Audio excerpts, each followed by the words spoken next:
6. We're conducting an interview with Marysia, Kohn, and this is tape number 8.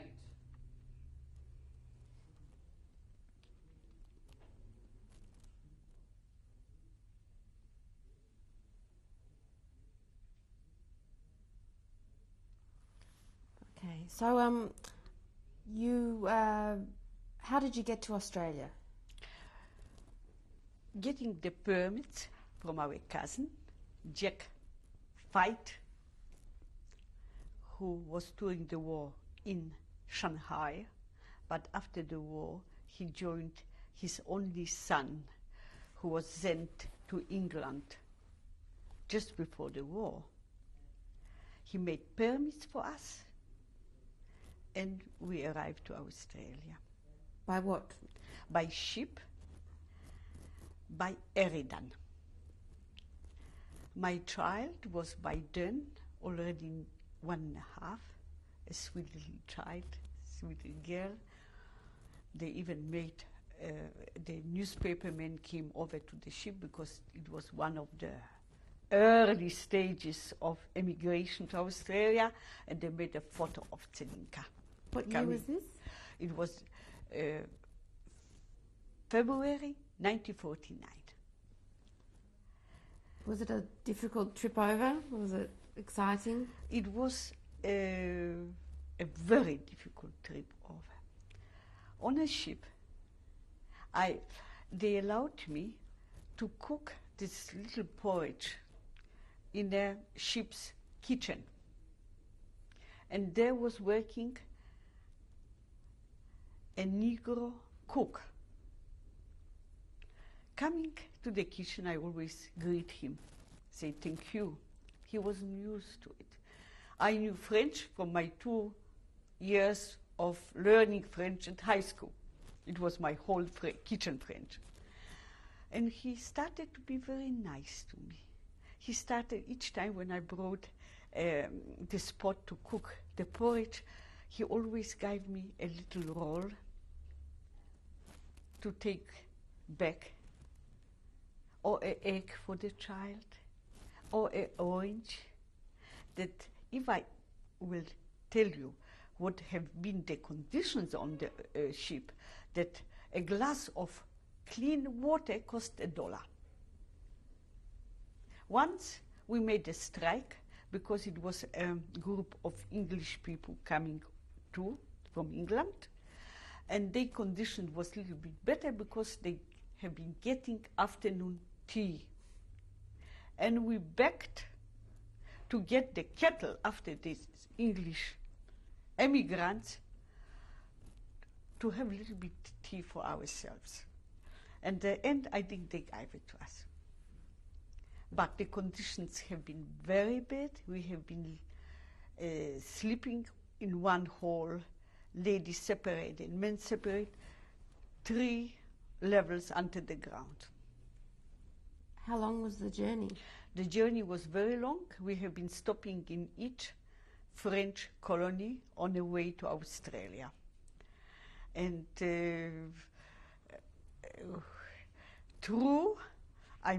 we have been passing Panama Canal, we have been passing, how you call it, Caledonia. And when we arrived to Sydney, we noticed signs with Milo or something on a horizon, and we start, oh. Did you know what it was? No, I didn't, but somebody mentioned, oh, I love Milo, because not everybody was so naive like us. But on our way to Australia, we stopped in Paris for 3 months, and in Marseille in 3 months, because there have been strikes then. In Marseille, stopping there, we have been very young in heart with Adolek. It was a circus not nearby, and Adolek was a very good shot. He was good at school still. And each night, putting the child to our bed, we went to the circus, and he was shooting, and each night I was getting a lovely flower, artificial flower. But at the end I got a little bundle of artificial flowers, because each night he shoot one flower. One night we are coming back from our excursion, no child in our room. What happened? We have been living in a little hotel. Most probably she waked up and she started to scream. And the owners of the hotel, childless couple, they took her to his room. And when we at last found out that they have her in our day bed, it was beautiful. When we have been leaving a day before, they called us officially in the office, and they say, we can see you are going somewhere to an unknown country, a wild country, because Australia was a wild country. You don't need your little baby. We can see you are leaving her every night. We will adopt her. We go next morning to the solicitor, and we will put the papers, and we will put the hotel on the child's name. I say, never. We can leave her, we can go out, but not to leave our child behind. Never. My Selina, never. It was a little incident on the way to Australia. So what had you heard about Australia? What did you know? A wild country. Once they have been showing a film of running cattle and dust. And it was for 2 hours, you had running cattle and dust. I can't recall what was the subject matter of this film. Then we bought 3 plates, 3 forks, and spoons and knives. That when we arrived to this wild country, let us eat from a plate. And it is true. So what happened when you arrived in Sydney? We arrived to Sydney, and Adolek had the introduction letters from our cousin, because he paid here $1,000 for a person. We didn't know about it. He gave a donation.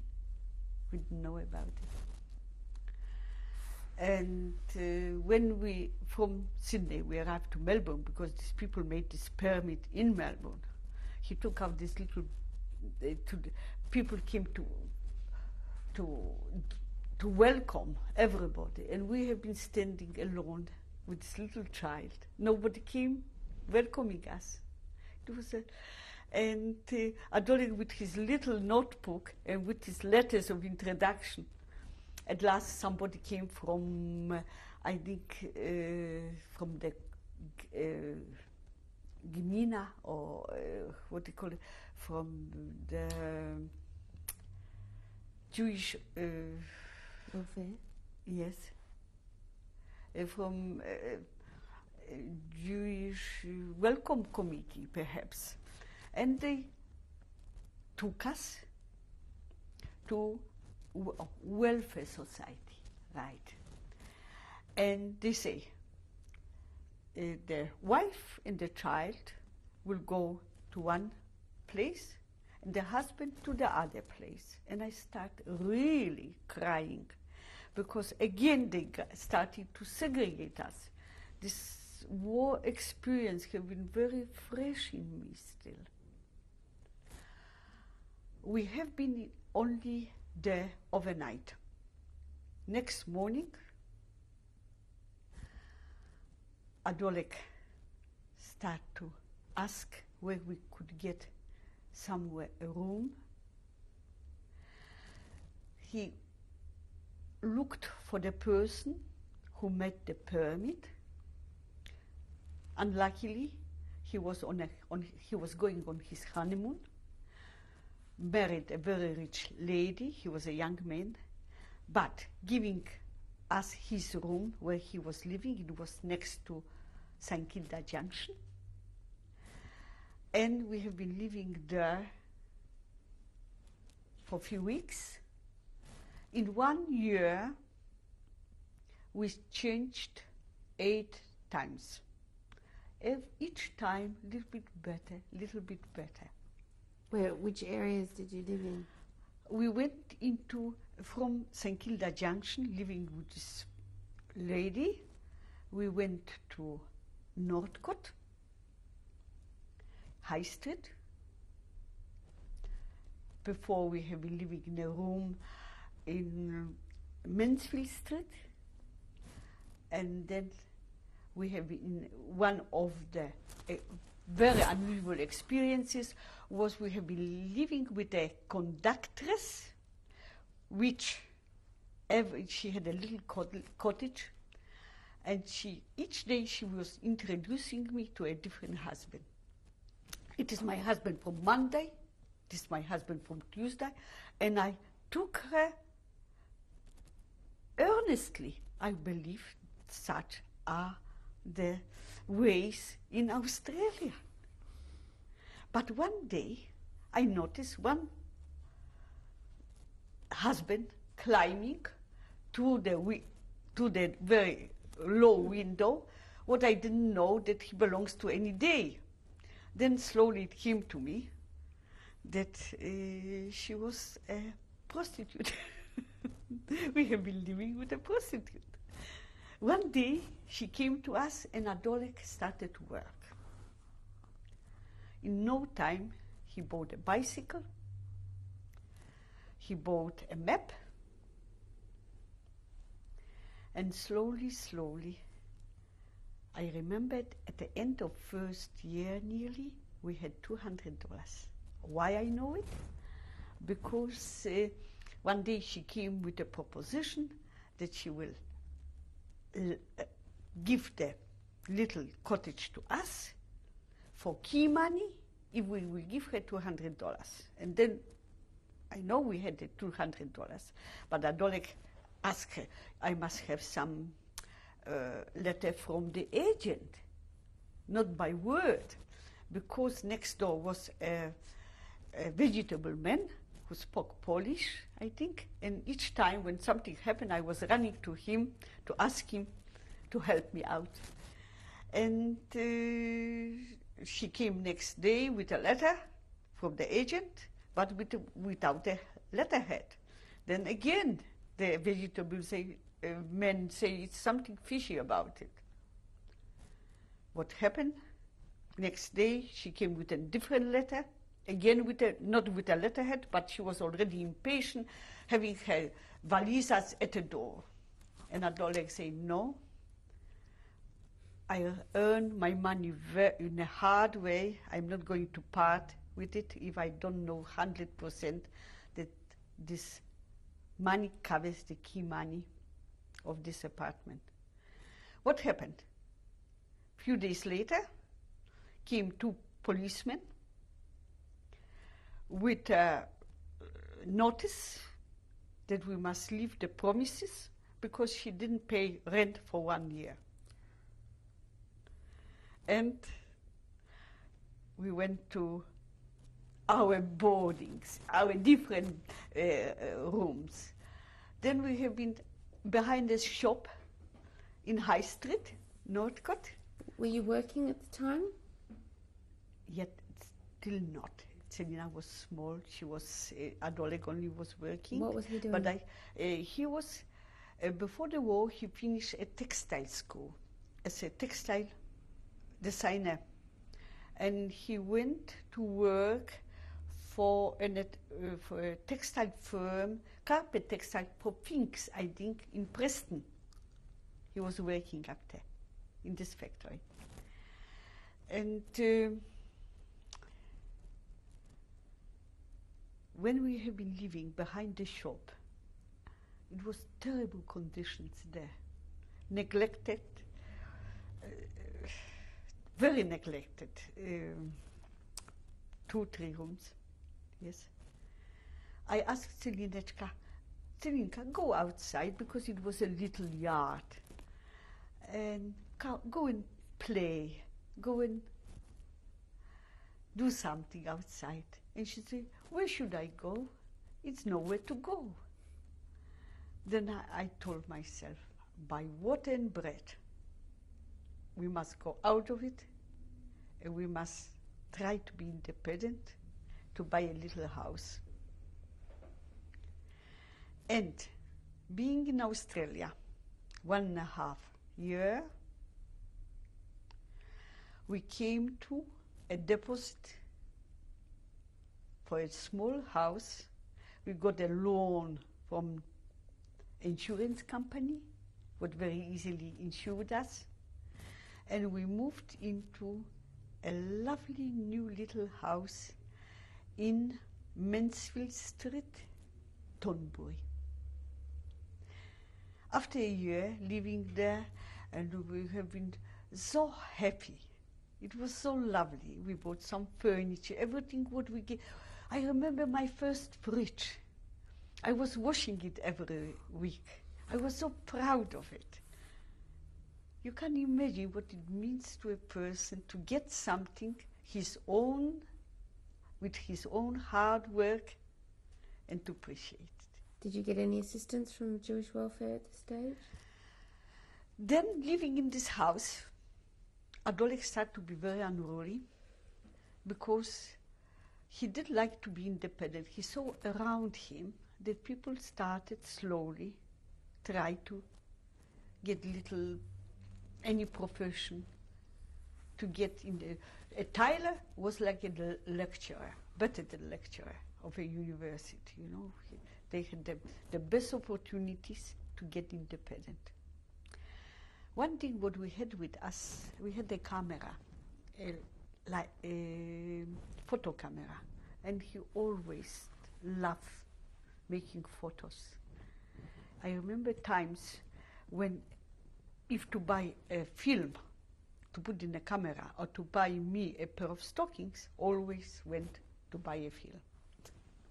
But I didn't mind. I didn't mind at all. And we moved out from our little lovely house. We sold it. We moved into a Victorian, quite a big house, what he divided in half, in Brunswick Street, West Brunswick. He bought a little machine, a knitting machine. Somebody advised him. We both work on this little machine 24 hours. He was working 12 hours. I was working 12 hours, making up wool, yarn for factories. Slowly, slowly, with only very hard work, but we didn't mind. We loved to work. It was lovely to work, to be independent, to be free. What you can ask more? We started to buy 1 kilo of wool, 2 kilo of wool, started to make for our own use, and to sell by then was very easy. And we moved from one factory to the other, to a little bit bigger one, then to premises in Oxford Street, Collingwood.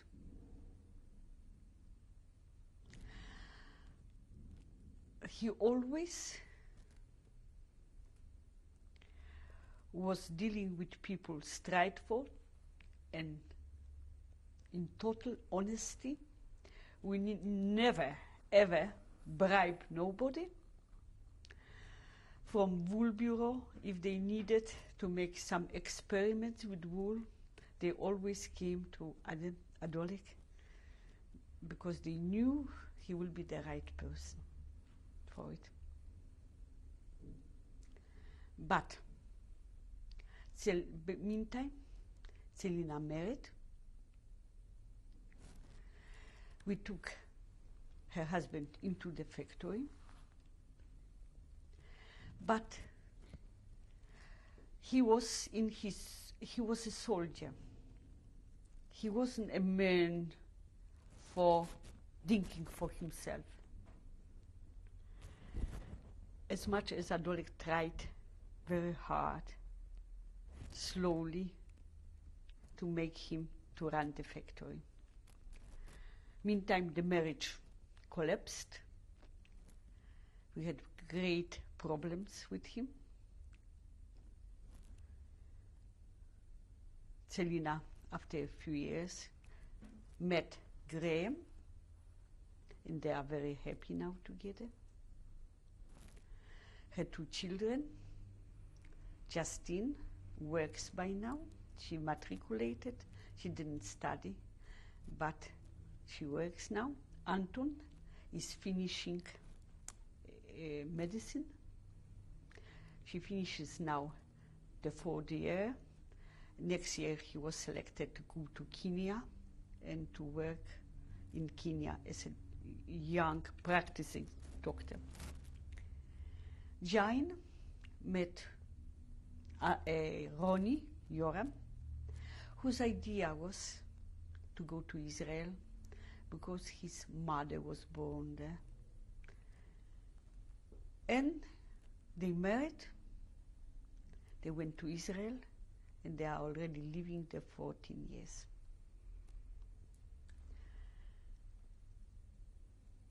We supported them with all our heart, because I am believing that my only duty now in life is to help out my children as much as I can. We retired in 1985. Can we go back a bit? Yes. How are we going for tape? 8 minutes. Okay. I'd like you to just finish off the story of the ring, to complete Right. the interview with the As story. I told you, for us working in, it wasn't only to work, but to give back to our new country, thanking our new country, what the country gave to us. And we tried always to take part in overseas trade market. We couldn't go together because our factory wasn't very big. And we tried a few times to get managers, and somehow it didn't work. This time I went to Holland, where the exhibition was, and I was very successful there in Amsterdam. After the exhibition, after a few days, the next day, I decided to go to Anne Frank Museum. When I arrived very early morning, it was a rainy morning, they told me the museum starts not before 10 o'clock, but it's a diamond workshop opposite. That at this 1 hour I can go to this diamond workshop to have a look at the diamonds. I never have been a lover of jewels. I like jewels, but handmade, and to enjoy the workmanship of it, not the value of it. But I went because it was nowhere to go, waiting. A man opened the door for me and he said, "Look, I didn't believe that tourists will come today, but when you are all ready, I will take you around." And he showed me to a workshop. He showed me different colors of diamonds, different types of cut, how the diamond is cut. Then he was talking to me, asking me from where I am, what. And then he said, "Look, I like to show you something." And he took me to a showroom where there have been little drawers, narrow drawers. He took one drawer out, and I told him, look, I am not buying diamonds. I am not prepared for it. And I don't like it. And he said, no, I like to show you something. What do you... I don't remember if he said you will like it or... But I like to show you something. He went to this one of the drawers, he took it out. There have been perhaps many, many rings in a row. He took one ring out and he showed me. And I collapsed. I became very white. So he told me. He said, what happened? I said, something happened, but you wouldn't understand me. He said, I will understand you. Look at me. When the Germans arrived to Amsterdam, my family was for generations working in diamonds. And when my father opened the door, there had been German soldiers standing there. My father kicked me. I was a young boy. I don't remember how old he was. He kicked me so hard that I started to run. I was running around the town for a few hours. When I came back, the doors have been sealed, and I never saw my family again. After the war, the Dutch people haven't been like the Poles. They returned to him, his home, and his factory, and he carried on a tragic memories life, but a normal life again, what he rebuilt. Now, could you tell me your story? He asked me, and I told him.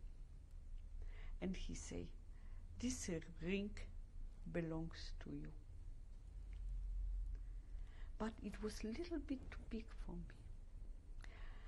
You can imagine what happened to me. I went back to my hotel room. The whole night I couldn't sleep. And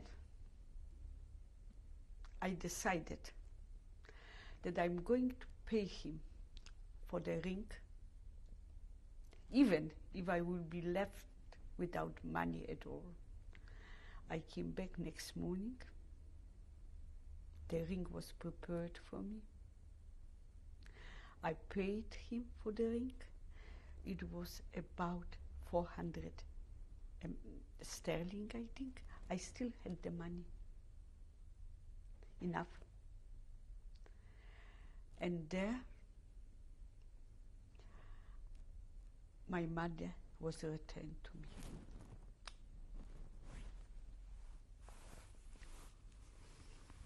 Thank you. Thank you.